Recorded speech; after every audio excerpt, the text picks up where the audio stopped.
At 0217 in the morning, near the northern edge of Tehran, the first warning was not an explosion. It was silence. A secure IRGC protection channel suddenly stopped transmitting. No static, no alarm, no emergency code. It simply vanished from the screen. Then, a second channel disappeared. Then a third. Inside the monitoring room, officers first treated it as a technical failure. They checked power, relay stations, and local interference. But by 0224, a fourth signal went dark along the same corridor leading toward a restricted military compound. That was no longer coincidence. It was direction. If this reported scenario is treated as analysis rather than confirmed fact, its meaning is still enormous. The claim is not that a senior IRGC commander was killed by a missile, struck by a drone, or hit from the air. The claim is that he was taken alive. That single detail changes everything. A dead commander becomes a martyr. A captured commander becomes a question. What did he know? What devices were taken? Which networks are exposed? Which officers must change phones, routes, guards, and meeting locations before sunrise? This is why capture can be more dangerous than assassination. It does not only remove one man, it creates doubt around the entire system protecting him. The IRGC is not an ordinary military institution. It is a pillar of the Iranian state, a guardian of the revolution, a missile force, an intelligence structure, and a manager of regional proxy networks. To touch its senior command is to touch the wiring beneath the regime itself. For Tehran, the most frightening question would not be whether America crossed a red line. The real question would be, who opened the door? Delta Force and Green Berets do not appear inside a hostile security zone by accident. A mission like this would require months of mapping, human sources, signal tracking, guard analysis, and a clean extraction corridor. The public imagines the raid begins when a door is breached. In reality, it begins much earlier, when a convoy repeats a route, when a guard changes shift at the same minute, when a protected phone touches the wrong tower. Modern special operations begin with patience, and patience is the most dangerous weapon in intelligence warfare. If American forces truly reached such a commander alive, then the tactical battle was already won before the first operator entered the room. The raid would only be the final visible second of a much longer invisible campaign. That is why the first hours matter. Tehran must act before it fully knows what has been lost. Killing a commander sends a message of force. Capturing a commander sends a message of penetration. This is the difference. Tehran would understand immediately. If a senior IRGC figure is killed, the state can still control the story. It can hold a funeral, raise flags, deliver speeches, show crowds, and turn the dead man into a symbol of sacrifice. But a captured commander cannot be turned into a symbol so easily. He is alive. He may speak. He may refuse to speak. But even if he says nothing, the objects around him may already speak for him. A phone, a notebook, a secure radio, a contact list, a meeting schedule, a travel pattern, even one small digital token can become a doorway into a much larger system. That is why capture creates panic. Not emotional panic, but institutional panic. The IRGC would not only ask where the commander is, it would ask what came with him, which devices disappeared, which numbers are compromised, which aides are exposed, which foreign partners are now vulnerable. Every answer would lead to another question. The first response would not be public revenge. It would be internal containment. Phones would be destroyed, routes would be changed, guards would be replaced, meetings would be canceled, safe houses would be abandoned before anyone could confirm whether they were truly exposed. This is the invisible shockwave of capture. It moves through the nervous system of the state before the public even understands what has happened. For Washington, that may be the real objective. Not only to take one commander, but to force the entire IRGC network to move at once. When a hidden network moves suddenly, it reveals itself. New phones light up, new vehicles appear, new couriers are activated, new meetings are arranged, old protection patterns are broken, and intelligence agencies watch the movement. The capture is not necessarily the end of the hunt. It may be the beginning of a larger one. For Iran, this is the nightmare. If it moves too slowly, compromised networks may remain exposed. If it moves too quickly, it may reveal deeper structures to American surveillance. In that sense, the commander becomes more than a prisoner. He becomes a pressure point. Every hour he remains in enemy hands increases uncertainty. Tehran does not know what he has said. It does not know what has been extracted. It does not know whether Washington is bluffing, listening, or preparing the next move. For Professor Jiang, this is not only a raid, it is a message. The message is not simply, we can kill you. That message is old. The new message is colder. We can reach you, take you, and make your own system question itself. For a security state, that is much more dangerous, because death creates anger, capture creates fear, and fear spreads inward before it explodes outward. The deepest damage from a capture operation is not physical, it is psychological. A missile strike destroys a building, a vehicle, or a command room, but a capture operation destroys certainty. It tells every officer inside the system that the enemy did not merely know where the target was. The enemy knew when he would be there, who guarded him, how he moved, how he communicated, and how to remove him before the protection system could react. That is why trust begins to break. The commander's guards wonder who leaked the schedule. His aides wonder which phone was exposed. Intelligence officers wonder whether a driver, clerk, technician, or local contact made one quiet mistake. Senior leaders begin asking whether the breach came from outside surveillance, cyber access, human betrayal, or all three at the same time. Nobody knows the full answer, and that is the point. Uncertainty becomes a weapon. Inside the IRGC, this kind of uncertainty would travel faster than any public statement. Meetings would become shorter, travel plans would become irregular, phones would be replaced, protection teams would be rotated. Officers who once worked smoothly together would begin watching one another. Even loyal men can become cautious when survival is at stake. They speak less, they move less, they hesitate before approving the next meeting. They protect themselves before protecting the mission. This is how a command structure slows down without being bombed. It still exists, it still has weapons, it still has soldiers, but the confidence that allows it to act quickly begins to weaken.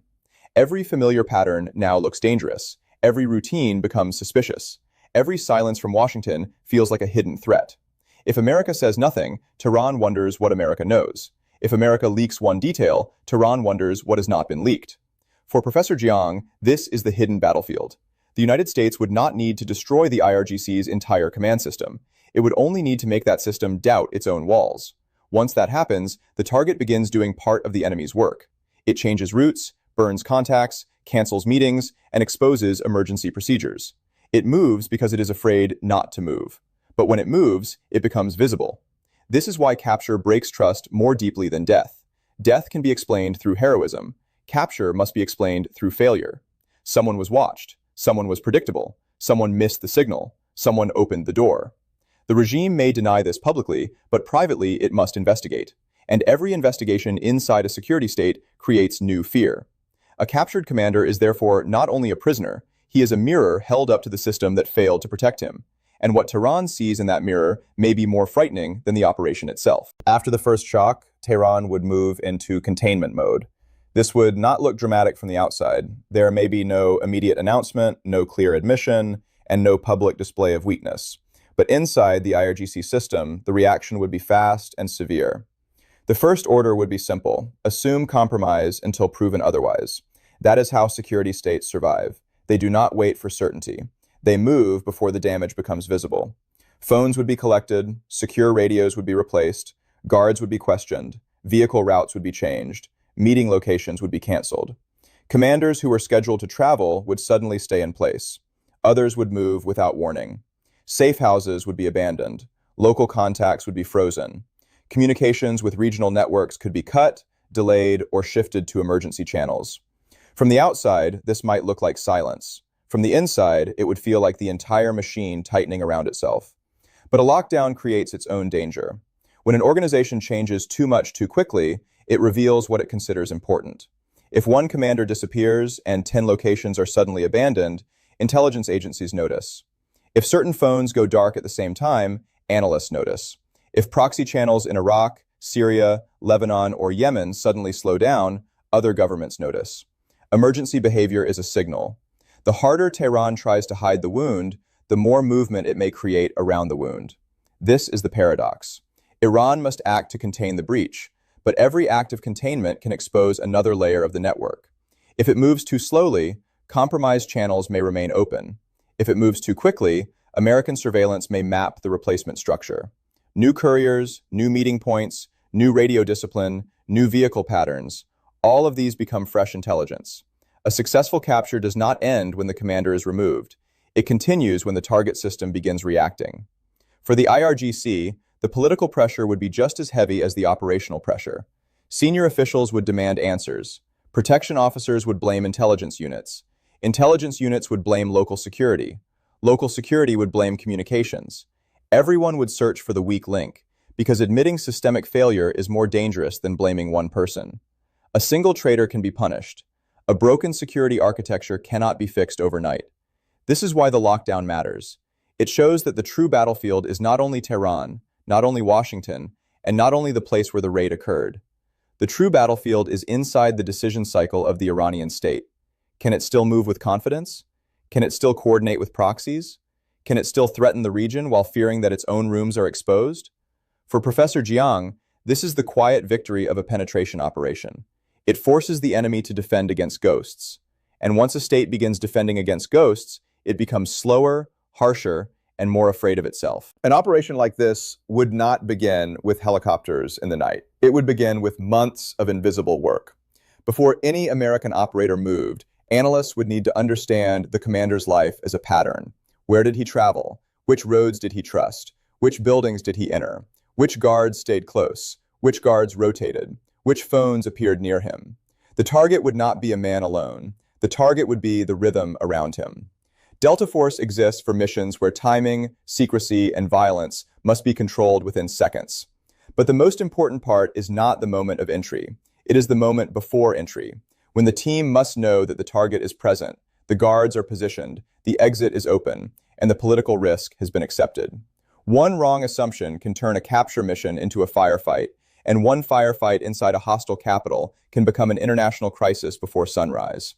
The entry itself would have to be fast, quiet, and disciplined. The goal would not be to create a battle. The goal would be to prevent one. Cameras, doors, corridors, guards, communications, and vehicles would all have to be controlled almost at the same time. The target must be isolated before the protection unit understands what is happening. If the commander can call for help, the mission becomes harder. If the city wakes up, the mission may become impossible. This is why surprise matters more than firepower. A capture operation does not reward noise. It rewards timing. The team must enter during a window so narrow that the enemy later argues about how it was possible. That window might come from a repeated meeting, a predictable convoy, a temporary communications gap, or a local habit that looked harmless until it became the doorway for the raid. Extraction would be the most dangerous phase. Taking the commander is only half the mission. Removing him is the real test. The team would need a clean route, backup routes, medical support, electronic cover, and a plan for what happens if the first exit closes. Every minute after capture becomes heavier. The target's value increases, but so does the risk. For Tehran, the terrifying question is not only how the operators entered, it is how they left. Entry proves courage and planning. Exit proves control. If foreign forces can enter, seize a senior figure, and leave before the state can respond, then the weakness is not only at the door. The weakness is in the entire security picture.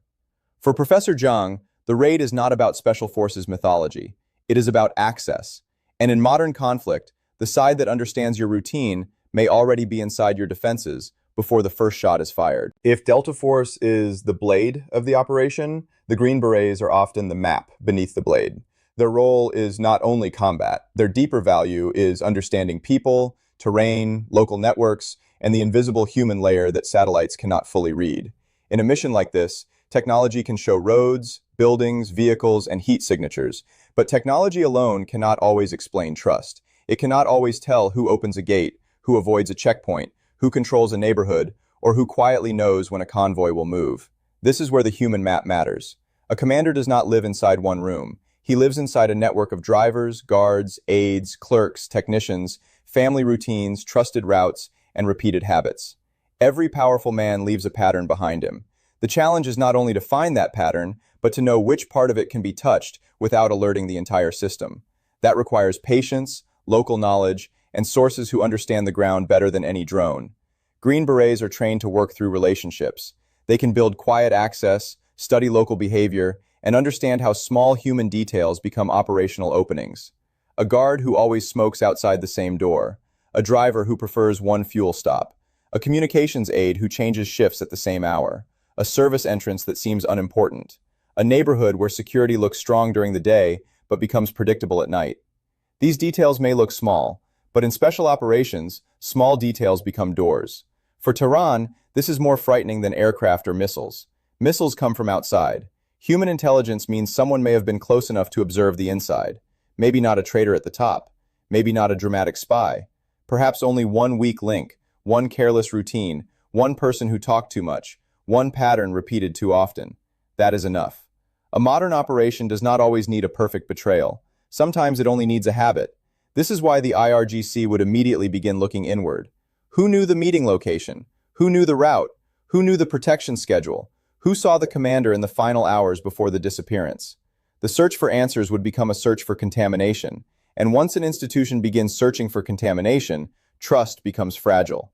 For Professor Jiang, the human map is the most underestimated part of the story. Viewers focus on the raid, the weapons, the night vision, and the extraction. But the real victory may have occurred before the team moved. It may have occurred when someone understood the commander's world well enough to predict it. Because in modern war, the most dangerous map is not always made of roads and borders. Sometimes it is made of people, habits, fears, and repeated mistakes. Tehran's problem after a capture operation is simple but dangerous. It must respond, yet it cannot respond blindly. If Iran does nothing, it looks weak. If it responds too strongly, it risks giving Washington the excuse for a larger strike. This is the dilemma of retaliation. The state must show that its command structure is still feared, but it must also avoid losing control of the escalation ladder. The first option would be direct military retaliation. Missiles, drones, or attacks on American positions in the region could send a clear message. But clarity is also danger. A direct strike creates a direct chain of responsibility. Washington can answer publicly, allies can support the response, markets can react, and the crisis can move from shadow warfare into open confrontation. The second option is proxy retaliation. Iran has long relied on armed networks across the region to create pressure without always accepting full responsibility. This gives Tehran flexibility. It can raise the temperature in Iraq, Syria, Lebanon, Yemen, or the Gulf without immediately admitting that the order came from the center. But this option also has a weakness. Proxies are useful because they create distance. They are dangerous because they do not always obey the exact rhythm Tehran wants. The third option is cyber retaliation. This is attractive because it can be quiet, deniable, and disruptive. A cyber attack can target ports, banks, energy systems, logistics, or communications. It can create fear without launching a missile. But cyber operations also carry uncertainty. If the attack is too small, it looks symbolic. If it is too large, it may be treated as an act of war. The fourth option is maritime pressure. The Strait of Hormuz remains the most sensitive card. Even a limited threat to shipping can shake oil markets and force the world to pay attention. But Hormuz is a dangerous weapon because it hurts enemies, neutrals, and partners at the same time. If Tehran uses it too aggressively, it may unite countries that normally prefer to stay outside the conflict. This is why Iran's retaliation would likely be layered, not simple. A statement here, a militia movement there, a cyber warning, a naval maneuver, a missile test, a controlled leak. Each move small enough to avoid immediate war, but serious enough to say, we are not helpless. For Professor Jiang, this is the logic of controlled escalation. Iran would not only be punishing America, it would be trying to repair fear. A security state survives when others believe it can still impose a price. After a commander is taken alive, that belief is damaged. Retaliation becomes not only revenge, but political repair. The danger is that repair can become escalation, and once escalation begins, even the side that started carefully may not control where it ends. The Strait of Hormuz is not just a waterway, it is a pressure point in the global economy. Through this narrow passage, energy moves, insurance markets calculate risk, navies measure tension, and governments watch for the first sign that a regional crisis is becoming an international one. For Iran, Hormuz is not only geography, it is leverage. After a capture operation, Tehran would be tempted to use that leverage carefully. Not necessarily by closing the strait completely. A full closure would be dramatic, but also dangerous. It could invite a direct military response, alarm Gulf states, frighten China, and turn neutral countries against Iran. The more realistic move would be controlled pressure. Naval exercises, drone flights near shipping lanes, radar warnings, missile drills, or inspection threats. Enough to raise anxiety, but not enough to guarantee war. This is the logic of Hormuz. Iran does not need to stop every ship to send a message. It only needs to make every captain, insurer, and energy trader ask the same question: is tomorrow still safe? In global markets, uncertainty can be almost as powerful as disruption. Oil prices do not wait for total closure. They move when risk becomes believable. But this option is dangerous for Tehran. Hormuz is a weapon with a wide blast radius. If Iran pressures the strait too hard, it does not only punish America, it pressures Asian buyers, European importers, Gulf exporters, and even countries that may quietly oppose American escalation. China would watch carefully. Beijing needs energy stability, even when it dislikes American pressure. Washington understands this. The United States would likely treat any Hormuz pressure as both a military signal and an economic threat. Warships would move, surveillance would increase, Gulf partners would be reassured, public warnings would be issued. But the deeper calculation would be delicate. How to stop Iran from escalating without giving Iran a reason to escalate further. For Professor Jiang, Hormuz is where a silent raid becomes global strategy. One commander captured in the shadows of Tehran could affect oil prices, shipping routes, insurance costs, and diplomatic pressure from Beijing to Brussels. That is the strange nature of modern conflict. One quiet operation can create noise across the world economy. Hormuz gives Iran leverage, but it also exposes Iran to pressure from every country that needs the sea to remain open. In this crisis, Hormuz is not only Iran's weapon, it is also Iran's trap. For Washington, a capture operation against a senior IRGC figure would be a display of extraordinary reach. It would tell Tehran that distance, guards, secret compounds, and internal security layers are not enough. It would tell American allies that the United States can still act with precision inside the most dangerous political terrain. But this kind of success carries a heavy risk. The more impressive the operation looks, the more humiliated Iran feels.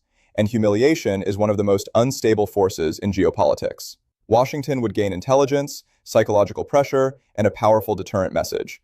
It could force the IRGC to change its networks, expose emergency movements, and delay future operations. It could reassure Israel and Gulf partners that America is not simply reacting from the outside, but shaping the battlefield from within. Yet every advantage also creates danger. If Tehran believes its prestige has been shattered, it may decide that restraint is more dangerous than retaliation. This is the gamble. A limited operation may produce unlimited consequences. The United States may intend to send a controlled message, but Iran may read it as an existential insult. In that case, Tehran would not only ask how to respond, it would ask how to restore fear. That could lead to missile pressure, proxy attacks, cyber disruption, or maritime escalation. Not because Iran wants a full war, but because it cannot allow its command system to look penetrated without imposing a price. The danger for Washington is escalation management. Capturing one commander may be easier than controlling what follows. Once Iran responds, America must decide whether to absorb the hit, punish the response, or escalate again. Each choice sends another signal. Each signal invites another interpretation. This is how shadow operations can climb toward open conflict without either side planning it at the beginning. For Professor Jiang, Washington's gamble is not only military, it is political. The operation may prove American capability, but capability is not the same as strategy.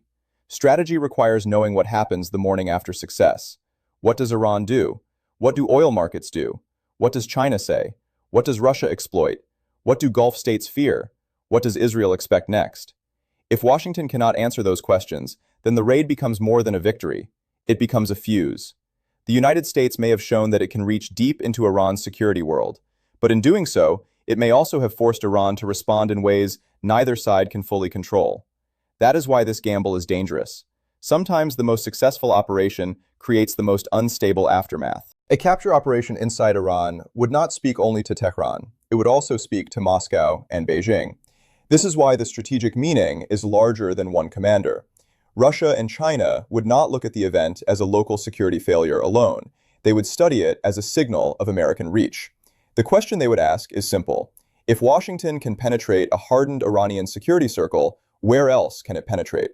For Russia, the lesson would be uncomfortable. Moscow understands intelligence warfare deeply.